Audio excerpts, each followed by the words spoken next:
तू प्यार के भूला जा रानी, झूठों के हो जाए बदनामी। डीजे रोहित कहा रहेला परसोपुर नारी। सुना तू प्यार के भूला जा रानी, झूठों के हो जाए बदनामी। तू हर हरकती दिलवा न सहे,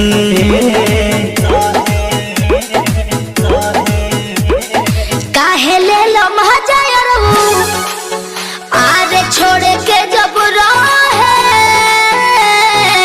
जातु बन घरे तोहरा पापा जी से कहे। काहे ले लो महाजायर छोड़े के जब रहे जातु बन घरे तोहरा पापा जी से कहे। ये क्या कहत रे?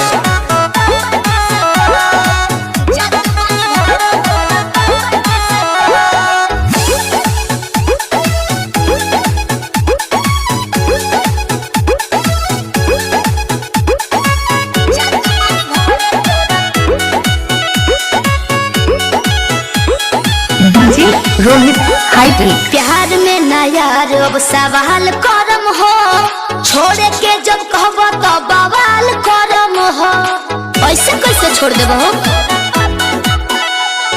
बीतल जवान साथ रहे बचा पाना, ऊंच नीच हो जाए हंसी जमाना। घूमे लगलो तू अब जाहे तो है,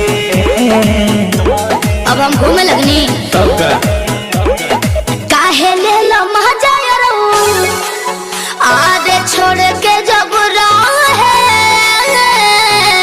जात बन घरे तोहरा पापा जी से कहे। सुन के तोहर बात लोर अखिया से ढोरे जात बन घरे तोहरा पापा जी से कहे।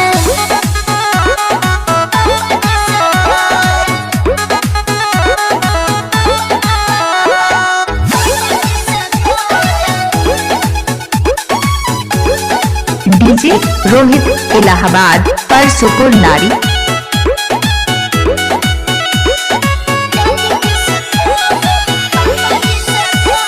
सोचता रजवन तवन कबो न होई, हमनी दुनू के बीच में आई न कोई। बुझाई कान खोल के सुन लो। समझे के कोशिश कर कहीं हर मेसी, कुल बात जाने ले प्रकाश परदेसी।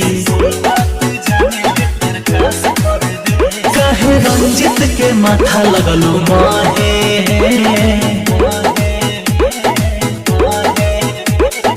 काहे ले लो महजा जबू आरे छोड़े के रहे